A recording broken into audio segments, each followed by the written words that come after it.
yang terhormat Komisi D, yang terhormat Kepala Dinas Distrik, yang terhormat Kepala KPD Depok Bogor. Izin perkenalkan, minta maaf saya bahwa Kepala Dinas Perhubungan ada acara dengan Kementerian Perhubungan mengenai transportasi BTS. Jadi Kepala Dinas mewakilkan saya Indra Gunawan, Kepala Pengujian Kendaraan Bermotor Kota Depok, yang alhamdulillah membawai hal-hal tersebut mengenai kelayakan kendaraan bermotor. Pengujian kendaraan bermotor kami di Kota Depok ini adalah termasuk akreditasi A yang sudah bekerja dengan STRANAS-PK. Di tahun 2023 kita dapat penghargaan dari STRANAS-PK. Jadi alhamdulillah apapun yang masyarakat minta itu sudah kami pernah lakukan dari tadi itu aja Pak ya, izin dari yang visualnya seperti kayak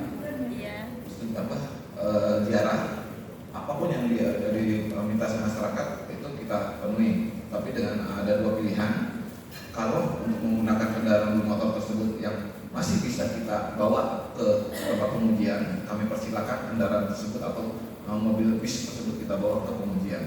Tapi kita ada juga bila memang tidak bisa dibawa ke tempat pengujian, kami melakukan secara incidental yang namanya ramcek. Nah, ramcek ini sudah kami lakukan hampir 3 tahun.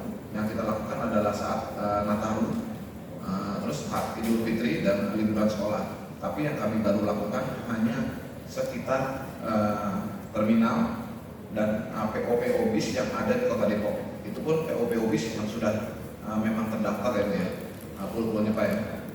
Nah, yang sebetulnya dari ini kan minta partisipasi dari yang sekarang kejadian seperti ini, partisipasi dari sekolah untuk menyuratkan kami di Dinas Konsumen. Kami akan melakukan. Alhamdulillah dalam waktu 2 hari ke depan itu sudah melakukan, kita ada ramcek 6 kali. Permintaan dari SMK 3 jam 5 kita lakukan. Terus MTS Salafiyah Bedahan 2 mobil, tapi itu kita tolak. Salafiyah MTS kita tolak karena posisi saat kita berkoordinasi dengan pengujian berasal dari kendaraan tersebut itu ternyata tidak layak, itu kita tolak. Terus 2 kita adalah Yapam itu yang ada di Sukmajaya. Kemarin malam jam 2 berangkat itu yang ke arah Pangandaran, itu kita lakukan karena sifatnya ada ramcek, kita lakukan ramcek. Sebelum kita lakukan, kami tetap berkoordinasi dengan pengujian asal kendaraan tersebut. Tidak serta-merta kami tidak sembarangan untuk meluncurkan kendaraan tersebut kita layak kalau kami tidak berkoordinasi dengan pengujian asal. Jadi kami selalu berkoordinasi dengan wilayah seperti Jabodetabek, terus kementerian. Dari kementerian kita mempunyai aplikasi namanya Mitra Darat.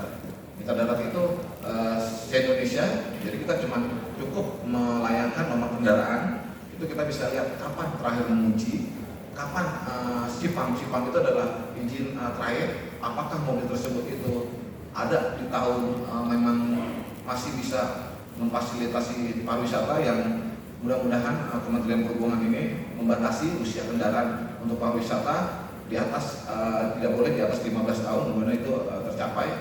Nah itu yang kita akan lakukan Pak untuk selama ini Dinas Perhubungan, dan mudah-mudahan adanya Dinas Perhubungan, masyarakat itu menerima dalam pelayanan kami. Dan untuk masalah lain-lain kita sudah sejak tahun Januari 2024 kita tidak memungut retribusi. Hal tersebut secara mekanisme tetap seperti Pak PKTJ tadi Pak yang bilang bahwa kita sudah melakukan ini. Jadi untuk selanjutnya ke depan saya minta untuk SOP-nya ditentukan, jadi kita berjalan tidak masing-masing. Jadi kita bersama. Izin dari saya cukup sekian. Wabillahi taufiq wal hidayah. Assalamualaikum warahmatullahi wabarakatuh. Waalaikumsalam warahmatullahi wabarakatuh. Terima kasih Pak Yusuf mewakili Dinas Perhubungan Kota Depok. Pimpinan, mohon maaf, mumpung masih di sini. Ya, tolong Pak Yusuf dijelaskan. Izin Bu, tadi saya bilang kalau istiadat itu adalah kita melakukan ngecek kendaraan itu adalah pertama. Kita pertama kali tidak boleh langsung istiadat Pak ya, seperti keramcek itu sebelum kami mengkoordinasikan dengan pengujian yang asal Pak. bila pengujian asal itu sudah menyatakan mobil tersebut layak atau masih berlaku masa ujinya, itu akan kita lakukan ram cek. Nah, ram cek itu kita melakukan pertama adalah yang di dalam kabin kita periksa apar Pak. Apar, satu, kedua pemecah kaca Pak. Apa itu apa? Apal itu pemadam kebakaran Pak, alat pemadam kebakaran. Pak, yang jelas Pak. Izin.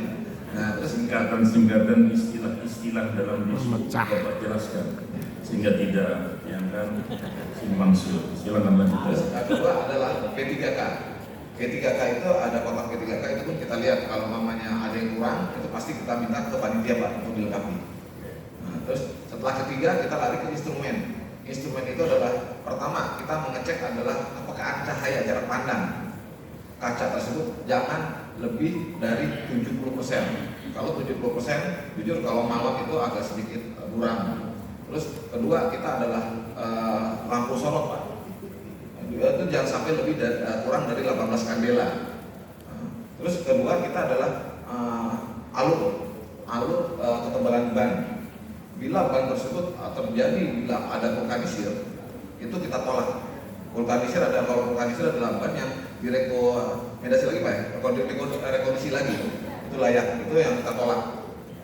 Nah dari sinilah kadang-kadang kalau umpamanya kita tolak saat itu pasti akan terjadi kericuan Pak, izin. Makanya saya minta sama panitia yang mengadakan ini ke depannya minimal H-1 atau H-2 kita bisa namanya bila mobil tersebut tidak layak untuk panitia itu tolong minta penggantian bis sebelum itu bis ada hadir di tempat. Itu izin Pak, itu aja Pak. Disub, ya, ini kan penyebabnya remblong. Kayaknya kejadian remblong itu hampir menjadi alasan utama setiap kecelakaan. Apakah itu Disub tidak mengecek itu pula setiap ada kendaraan-kendaraan yang dicek? Tadi kan Pak Disub tidak menyampaikan tentang pengecekan rem itu memungkinkan terjadi blong atau tidak gitu. Izin Bu, kemungkinan tadi kita bilang pertama kali adalah kita menanyakan kondisi tersebut kepada penguji awal Bu. Penguji awal, dan situ kita sudah data berapa persentase pengereman masing-masing sisi kiri dan kanan, dan berapa selisih antara kiri dan kanan. Kalau yang kita sesuai dengan PM 177 tahun 2015 bahwa selisih kiri kanan itu tidak boleh lebih dari 8%. Nah, itu yang kita cek Bu tadi. Nah, kemungkinan kalau mamanya itu cek itu kita sebut layak jalan. Dari situ Bu, kalau dari kami. Nah, kalau tadi kalau ram cek itu pun kita sudah lihat. Kita lihat namanya, kalau kita lihat pasti salah nepelnya Bu. Bila terjadi nepel itu yang sangat berbahaya. Makanya sebenarnya itu Disub menolak keras adanya tolalet. Sebab bagaimana tolalet itu adalah mengambil fungsi dari pengereman dan namanya kopling Pak ya, kopling. Sebab di bis itu yang menggunakan angin itu kompresor adalah kopling dan pengereman. Bila ditambah tolalet, bagaimana beban kompresi mobil tersebut? Itu sih Bu yang kita tolak. Terima kasih Pak Disub atas penjelasannya. Selanjutnya dari perwakilan Pak Haji Ades. Oh iya Pak Rudi, silakan.